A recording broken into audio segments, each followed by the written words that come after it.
गुरुवे नमः। भक्त भक्ति भगवंत गुरु चतुर नाम बपुएक, इनके पद वंदन किए नाशे विघ्न अनेक। चार जुगन में भक्त जे, इनके पद की धूई सर्व सुसिर धरी राखियो मेरी जीवन भूमि। तन मन धन अर्पण कियो तुम पे सब ब्रजराज, जो भावे सोई करो हाथ तुम्हारे लाज। श्री कृष्ण गोविंद हरे मुरारे, हे नाथ नारायण वासुदेव। श्री कृष्ण गोविंद हरे मुरारे, हे नाथ नारायण वासुदेव। हे नाथ नारायण वासुदेव, हे नाथ नारायण वासुदेव। हे नाथ नारायण वासुदेव, हे नाथ नारायण वासुदेव। श्री कृष्ण गोविंद हरे मुरारे, हे नाथ नारायण वासुदेव। श्री कृष्ण गोविंद हरे मुरारे, हे नाथ नारायण वासुदेव। हे नाथ नारायण वासुदेव, हे नाथ नारायण वासुदेव। श्री कृष्ण गोपाल भगवान की जय। श्री वृंदावन बिहारी लाल की जय। श्री बांके बिहारी लाल की जय। श्री राधा वल्लभ लाल की जय। श्री 84 कोस ब्रजमंडल धाम की जय। श्री यमुना महारानी की जय। श्री वृंदावन धाम की जय। श्री गिरिराज महाराज की जय। श्रीमद् भागवत महापुराण की जय। सुखदेव जी महाराज की जय। श्री भगवान वेद व्यासी महाराज की जय। श्री सूत सौनक आदि ऋषि की जय। श्री नर नारायण भगवान की जय। श्री सद्गुरुदेव भगवान की जय। सब संतन की जय। सब भक्तन की जय। सब विप्रन की जय। गौ माता की जय। सत्य सनातन धर्म की जय। जय जय श्री राधे श्याम। जय जय श्री सीताराम। हर हर महादेव। नारायण नारायण नारायण। हरि शरणम भक्तवांछा कल्पतरु।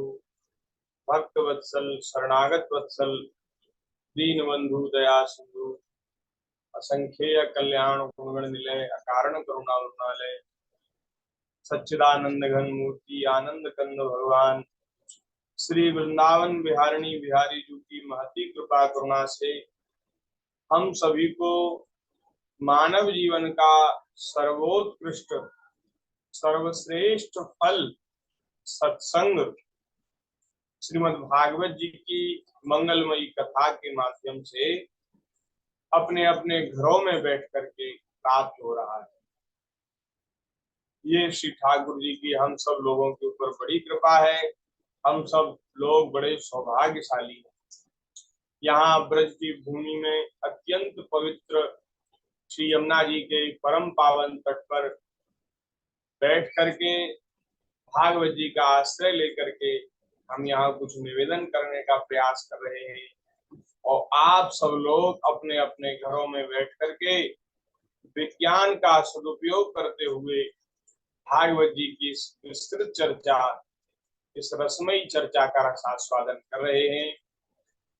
सत्संग जो है वो सबसे दुर्लभ कहा गया है शास्त्रों में, और संतों ने अपनी वाणियों में सत्संग को सबसे दुर्लभ कहा गया है।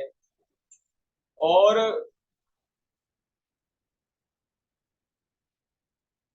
सत्संग की प्राप्ति के लिए हम भगवान के चरणों में प्रार्थना करें, भगवान से निवेदन करें कि हमें सत्संग प्राप्त हो, ऐसा महापुरुषों ने कहा है। तथैव साध्यताम तथैव साध्यताम। नारद जी ने अपने भक्ति सूत्र में कहा कि भगवान की भक्ति रस रूपा प्रेम रूपा वह जीव का उद्धार करने वाली है, बड़े सरलता से सहजता से उद्धार करने वाली है। और वो बोले भक्ति मिलती कैसे है? बोले मुख्य तस्तु महत कृपैव भगवत कृपा ले साध्वा। भक्ति मिलने का साधन बताते हैं, बोले भक्ति महापुरुषों की कृपा से मिलती है। मुख्य तस्तु महत कृपैव, भगवान की थोड़ी कृपा और संतों की ज्यादा कृपा, तब भक्ति मिलती है। संत जन कृपा करते हैं तो भक्ति का दान करते हैं। जैसे आपको धन चाहिए तो आपको किसी धनी को प्रसन्न करना पड़ेगा। जिसके पास धन है उसको आप प्रसन्न कर ले तो आपको भी धन मिल सकता है। यदि आपको विद्या चाहिए तो आपको किसी विद्वान की सेवा करनी पड़ेगी। जिसके पास विद्या है, विद्वान है, वो उसको आप प्रसन्न कर लेंगे तो आपको विद्या का वो कर देगा। इसी प्रकार यदि आपको भक्ति चाहिए तो जिन महापुरुषों के हृदय में भक्ति महारानी निवास करती हैं, वे महापुरुष यदि हमारे ऊपर प्रसन्न हो जाएं, वे हमारे ऊपर कृपा कर दें, तो भक्ति महारानी महाराज कुछ छींटे हमारे ऊपर भी पड़ सकते हैं। महापुरुषों की कृपा, मुख्य तस्तु महत कृपे। बोले इसलिए भगवान के भक्तों का संग सत्संग, उसकी बड़ी भारी महिमा है। इसलिए जीव का कल्याण करने वाला सत्संग है। इसलिए तथैव साध्यताम तथैव साध्यताम। बोले उसी सत्संग की साधना करो, अपने अपने ठाकुर जी को मनाओ भैया कि हमें सत्संग प्रदान करें। संतों का भक्तों का संग और भगवान की कथा वार्ता, उसका संग हमें प्राप्त हो। हम यहाँ सत्संग के लिए कह रहे थे। देखो संतों का संग भी सत्संग होता है और भगवान की कथा वो भी सत्संग है। ठाकुर जी की कथा भी सत्संग है, क्योंकि सत्य के संग को सत्संग कहते हैं। सत्य के संग को सत्संग कहते हैं और संतों के संग को भी सत्संग कहते हैं। तो सत्य क्या है? बोले भगवान ही सत्य है, ठाकुर जी का नाम सत्य है, भगवान की लीला भगवान की कथा सत्य है। सत्य जगत सब सपना, सत्य भगवान है, असत्य सारा संसार है, मिथ्या संसार है। तो हम सत्य की चर्चा कर रहे हैं, हम सत्य की चर्चा कर रहे हैं, सत्य की वार्ता सुन रहे हैं, सत्य की वार्ता कह रहे हैं, इसलिए सत्संग है। जीवन में सत्संग की बड़ी महत्ता है और महाराज सत्संग जो है उसको बड़ा दुर्लभ कहा गया है। लेकिन देखो हम लोगों के ऊपर बड़ी ठाकुर जी की कृपा है, दया है कि हम लोगों को सत्संग मिल रहा है, भगवान की चर्चा कहने सुनने को मिल रही है। और देखो भले ही प्रत्यक्ष में नहीं मिल रहा, लेकिन यहाँ हम कपिल देवहूति माता का संवाद जो है उसकी चर्चा कर रहे हैं। कपिल भगवान बोल रहे हैं और माता देवहूति वे प्रश्न कर रही हैं, सुन रही हैं। तो उन दोनों के संवाद की चर्चा हम लोग कर रहे हैं। तो एक तरह से हम श्री कपिल भगवान का ही संग कर रहे हैं, उनका ही सत्संग कर रहे हैं। भाई उन्हीं की चर्चा कर रहे हैं, जो उन्होंने कहा वही हम कह रहे हैं, वही सुन रहे हैं। तो हम कपिल भगवान का सत्संग कर रहे हैं, माता देवहूति का सत्संग कर रहे हैं।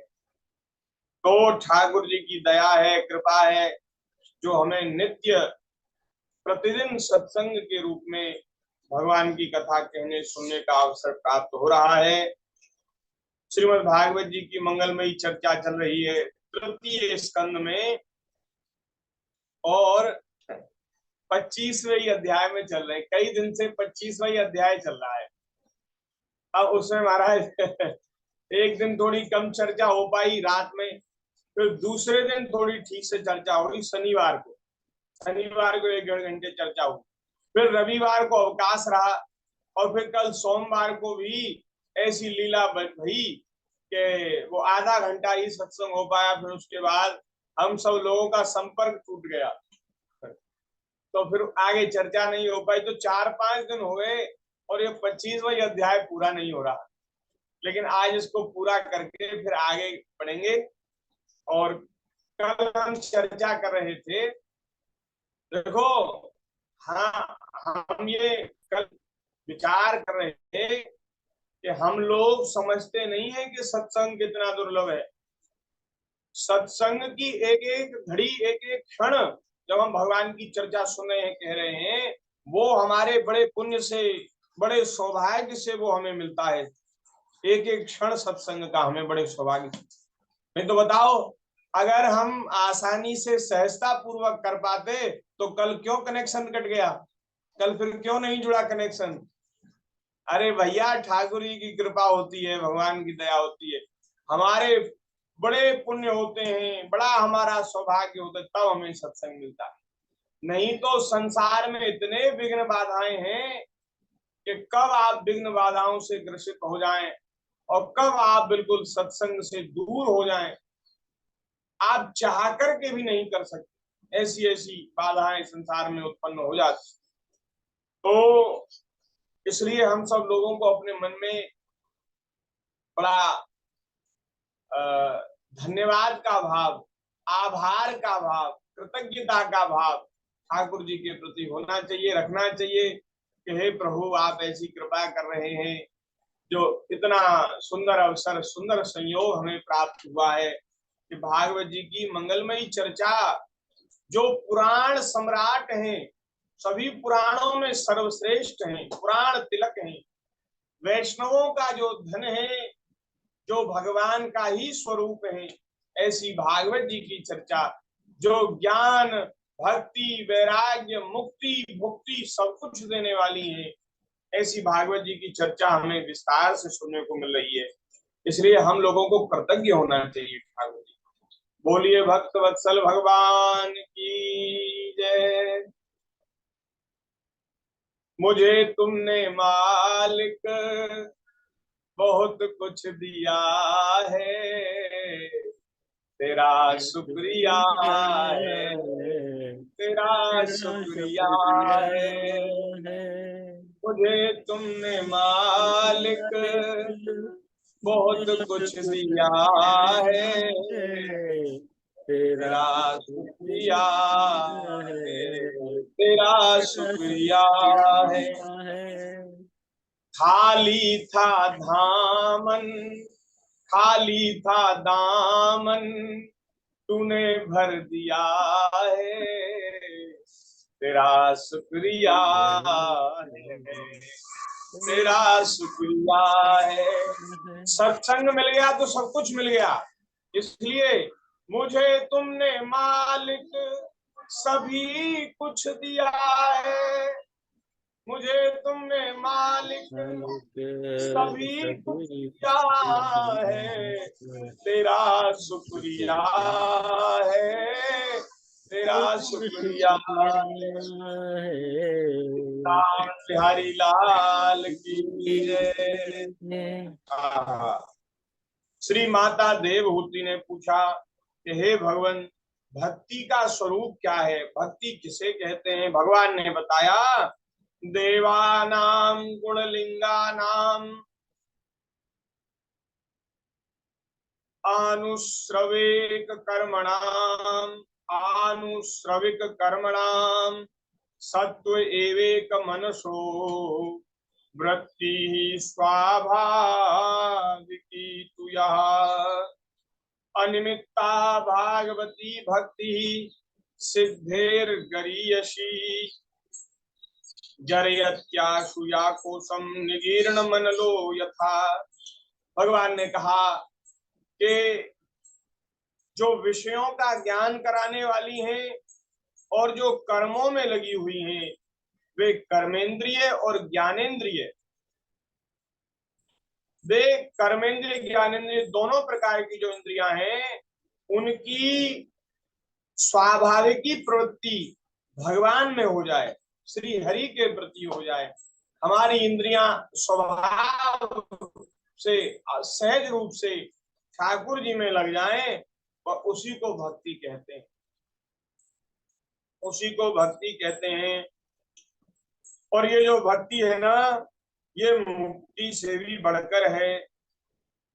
जैसे हम जो अन्न खाते हैं उसको जठराग्नि पचा देती है, उसी प्रकार ये जो भक्ति है, ये कर्म संस्कारों के भंडार रूप लिंग शरीर को तत्काल भस्म कर देती है। जो जो तमाम तरह के कर्मों के संस्कार उनका भंडार भरा हुआ है, वो लिंग शरीर जिसको कहते हैं, और उस लिंग शरीर से ही ये जीव जो है नाना प्रकार की योनियों में अपने भले बुरे कर्मों को भोगता हुआ घूमता रहता है। बोले उस लिंग शरीर को ही नष्ट कर देती। बोले कैसे? जैसे जठराग्नि अन्न को पचा देती है, अन्न को नष्ट कर देती है अंदर उधर में, इसी प्रकार सभी कर्मों का नाश हो जाता है भक्ति से। जिनके हृदय में अंतःकरण में भक्ति महारानी प्रकट हो जाती है, उनके तमाम तरह के जो संचित कर्म हैं वो सब नष्ट हो जाते हैं। देखो, कर्म 3 प्रकार के होते हैं, ध्यान से सुने, ये बड़ी गंभीर चर्चा है और इसका बोध होना बड़ा जरूरी है। कर्म 3 प्रकार के होते हैं। एक कर्म होते हैं संचित कर्म, एक कर्म होते हैं प्रारब्ध कर्म, और एक होते हैं क्रियमाण कर्म। क्रियमाण उनको कहते हैं जो वर्तमान शरीर से जो हम कर रहे हैं, वर्तमान में जो हम कर्म कर रहे हैं, उनको क्रियमाण कर्म कहते हैं, किए जाने वाले। प्रारब्ध कर्म उन्हें कहते हैं जिन कर्मों से हमारा इस जन्म का प्रारब्ध बन गया है, जो कर्म हमें भोगने के लिए मिले हैं, जो कर्म हमें भोगने के लिए मिले हैं, उनको हम प्रारब्ध कर्म कहते हैं। और संचित कर्म किन्हें कहते हैं?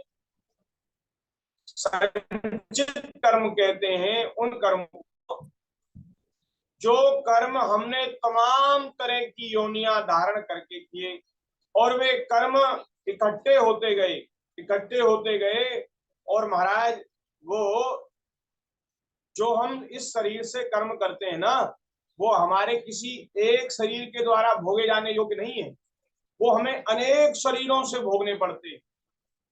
ऐसे ऐसे कर्म होते हैं कि आप उसको करो तो आपको हजारों जन्म तक, हजारों योनि तक वो उसका फल भोगना पड़ता है। ऐसे ऐसे कर्म होते हैं। तो इसलिए जो हम कर्म करते हैं उन्हीं के द्वारा हमारा प्रारब्ध बनता है। प्रारब्ध एक जन्म के लिए निश्चित हो जाता है। वर्तमान में जो हमारे लिए निश्चित हो चुके हैं कर्म, उनको प्रारब्ध कर्म कहते हैं। लेकिन जो बच गए, जो अभी भोगने के लिए नहीं मिले, लेकिन उनको भोगना बाकी है, क्योंकि बिना भोगे कर्म का नाश नहीं होगा। अवश्यमेव भोक्तव्यम कृतम कर्म शुभाशुभम। जो शुभ अशुभ कर्म हम कर रहे हैं उनको अवश्य भोगना पड़ेगा। तो अब जो बच गए उनको संचित में डाल दिया जाता है, और वे संचित जो है उन्हीं से हमारा प्रारब्ध बनता है, और प्रारब्ध को हमें इस शरीर में भोगना पड़ता है। और इस शरीर के से जो हम क्रियमाण कर्म कर रहे हैं, ये क्रियमाण कर्म संचित में डाल दिए जाते हैं। बात समझ में आई? आपको बड़े एक सरल उदाहरण से हम आपको समझाएं। किसान खेती करता है, तो किसान ने खेत किया, उसमें गेहूं उसने उत्पन्न किया, पैदा किया। तो जब उसकी फसल आई तो उसके बाद गेहूं का भंडार हो गया, और उसने महाराज गेहूं के उस भंडार को एक बड़े कोठार में उस गेहूं को डाल दिया। तो अब महाराज उस गेहूं के कोठार में पहले के भी गेहूं थे, और अब जो हुए नए गेहूं वो भी डाल दिए गए। तो अब महाराज उसमें कई वर्ष के गेहूं इकट्ठे हो गए। अब उसमें एक नीचे कोठार में एक नीचे उसका मुंह है, उसमें से गेहूं निकालने के लिए नीचे एक मार्ग है, ऊपर डालने वाला मार्ग अलग है, और जहां से गेहूं निकलता है वहां एक उसका मुंह है, उससे निकालते हैं। जैसे हम टंकी में से गेहूं निकालते हैं ना, तो वो जो हमने 1 महीने के लिए गेहूं निकाल लिया, एक कट्टा निकाल लिया, 50 किलो 40 किलो गेहूं निकाल लिया, और उसको हमने पीस लिया। और अब तो वो सबसे पहले भोजन करने के लिए वही उसी को उपयोग में लिया जाएगा। जब भोजन बनेगा तो उस भंडार से जो निकल चुका है और जो पिस चुका है गेहूं, उसको पहले काम में लिया जाएगा, क्योंकि पिसा हुआ अन्न जो है वो जल्दी खराब हो जाता है, उसको जल्दी से खत्म करना पड़ता है, नहीं तो वो खराब हो जाएगा। तो इसी प्रकार जो भंडार में भरे हुए हैं उसको कहते हैं संचित कर्म, और जो 1 महीने के लिए 2 महीने के लिए निकल चुके हैं टंकी में से भंडार में से, उसको कहते हैं प्रारब्ध कर्म, और जो वर्तमान में किए जा रहे हैं उनको कहते हैं क्रियमाण कर्म। जो एक बार हमारे भोगने के लिए निश्चित हो चुका है वो तो हमें भोगना पड़ेगा। जो प्रारब्ध एक बार निश्चित हो चुका है वो हमें भोगना पड़ेगा, वो इस शरीर से हम भोग रहे हैं। अब इससे हमने जो क्रियमाण नया कर्म किया वो फिर संचित में डाल दिया जाएगा, फिर उससे आगे प्रारब्ध बनेगा। लेकिन महाराज धन्य है भक्ति महारानी, ठाकुर जी की भक्ति ऐसी महाराज जीव का कल्याण करने वाली, हित करने वाली है कि जब जीव भगवान की भक्ति करता है, भजन करता है, भगवान के आश्रित हो जाता है, तो उसका जो प्रारब्ध है उसको वह तो भोगना पड़ता है, लेकिन जो संचित भंडार भरा हुआ है उसमें महाराज अनेक जन्मों के कर्म भरे हैं, जो हमें कभी ना कभी भोगने पड़ेंगे। नाना प्रकार की योनियों में जाकर के हमें उन कर्मों के फल को भोगना पड़ेगा। वो संचित कर्म भगवान की भक्ति से नष्ट हो जाते, जल जाते। क्रियमाण की बाधा नहीं रहती, संचित भस्म हो जाता है। केवल प्रारब्ध भोगने के लिए हमें मिलता है, भक्तों को प्रारब्ध भक्तों को भोगना पड़ता है, और उसमें भी छूट हो जाती है, प्रारब्ध में भी छूट हो जाती है। महाराज जो जो बड़े भारी प्रबल प्रारब्ध हैं वे भगवान की भक्ति की महिमा से, भक्ति के प्रभाव से बड़े कम में, बहुत कम में उनको ठाकुर जी भुगता करके जल्दी से उनको नष्ट कर देते। ऐसी भगवान कृपा करते हैं। स्वयं भगवान ने रामचरितमानस में कहा कि मुझे लोग सब कहते हैं मैं सम हूं, सबके प्रति समता का व्यवहार करता हूं। बोले ऐसा कहते हैं वो ठीक है, लेकिन बोले मैं अपने भक्तों के प्रति पक्षपात करता हूं। स्वयं भगवान ने स्वीकार किया, बोले मुझे अपने भक्तों से विशेष प्रेम है, विशेष लगाव है, इसलिए उनको मैं उनका दुख नष्ट करने के लिए थोड़ा उनकी साइड लेता हूं, उनके पक्ष में मैं रहता हूं, पक्षपात करता हूं। ये भगवान का पक्षपात है कि प्रारब्ध जो है वो सभी जीवों को भोगने पड़ते हैं, लेकिन भगवान दया करके प्रारब्ध में भी ढील कर देते हैं। कैसी ढील होती है? देखो, किसी ने कोई बड़ा भारी अपराध किया, पाप किया, और उसको न्यायालय से सजा हो गई। ध्यान से सुनो, न्यायालय में उसको दोषी घोषित कर दिया और उसको सजा हो गई, उम्र कैद हो गई। अब महाराज उनकी जिस जेल में उनको जाना पड़ा किसी व्यक्ति को, वहां जो जेल का जो अधीक्षक है, जेल अधीक्षक, जिस पूरी जेल में जिसकी तानाशाही चलती है, उससे उस व्यक्ति की रिश्तेदारी निकल आई। जेल अधीक्षक से उस व्यक्ति की जिसको सजा मिली उसकी नातेदारी निकल आई। अब बताओ महाराज, उसको भोगना तो रहना तो पड़ेगा जेल में, लेकिन उसको वो कष्ट नहीं भोगना पड़ेगा जो दूसरे कैदियों को भोगना पड़ता है, क्योंकि उसकी तो उससे जानकारी है, उसकी नातेदारी है उससे, तो उसके लिए थोड़ी ढील रहेगी। भाई न्यायालय ने दोषी दोषी करार दिया है तो वो तो भोगना पड़ेगा, लेकिन उसको वहां बड़ी सुविधा हो जाएगी, उसको ढील मिल जाएगी। ऐसे ही जो भगवान से संपर्क साध लेते हैं, ठाकुर जी के चरणों में अपने आप को न्यौछावर कर देते हैं, तो भगवान उनके प्रारब्ध में ढील कर देते हैं और संचित नष्ट हो जाता है, संचित जल जाता है, और क्रियमाण की बाधा नहीं रहती। क्रियमाण कर्म वे उनके लिए न शुभ कर्म शुभ फलदायी होते हैं, न अशुभ फलदायी होते हैं। शुभ और अशुभ की बाधा नष्ट हो, कैसे नष्ट हो जाती है? क्योंकि जब भगवान की भक्ति कोई जीव करता है तो उसके अंतःकरण में ये बात बैठी रहती है, उसके अंतःकरण में ये बात समाई रहती है कि मैं करने वाला नहीं हूं, करने वाले तो हमारे प्रभु हैं। ना मैं शुभ करता हूं ना अशुभ करता हूं। अशुभ से तो वो बच ही जाते हैं जिन्होंने अपना चित्त अपना मन भगवान में लगा दिया ना, उनसे कभी फिर अशुभ चेष्टा पाप चेष्टा नहीं होती, कोई अशास्त्रीय कर्म उनके द्वारा नहीं होता।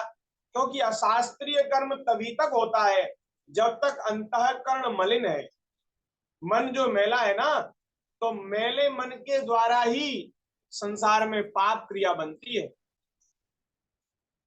जिसका स्वभाव बुरा होता है उसकी बुरी चीजों में आसक्ति होती है, और जिसका स्वभाव अच्छा हो जाता है, पवित्र हो जाता है, जिसका मन जो है निर्मल हो जाता है, फिर उसको महाराज तमोगुणी रजोगुणी जो कर्म है उनमें उनका मन नहीं लगता, उनको सतोगुणी क्रियाएं अच्छी लगती, फिर उनसे पाप नहीं बनता, किसी का अहित नहीं बनता, किसी का बुरा उनके द्वारा नहीं होता।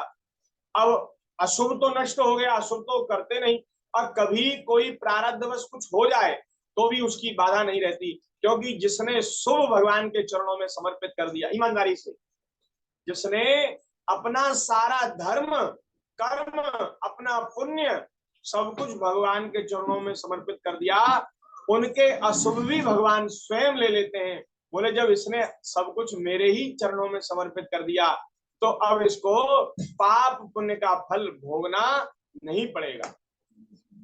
तो क्रियमाण की बाधा नहीं रहती, संचित खत्म हो जाता है, नष्ट हो जाता है, और प्रारब्ध भोग लेते हैं भक्त, और प्रारब्ध भोग करके भगवान के धाम चले जाते हैं, फिर दोबारा इस जन्म मृत्यु में संसार में नहीं आते, जन्म मरण के चक्कर में नहीं पड़ते।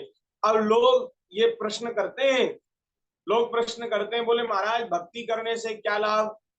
भाई आप कहते हैं तो कर्म का फल तो भोगना ही पड़ेगा, जब कर्म का ही फल भोगना पड़ेगा तो फिर हम भक्ति क्यों करें? भक्ति करने से क्या लाभ?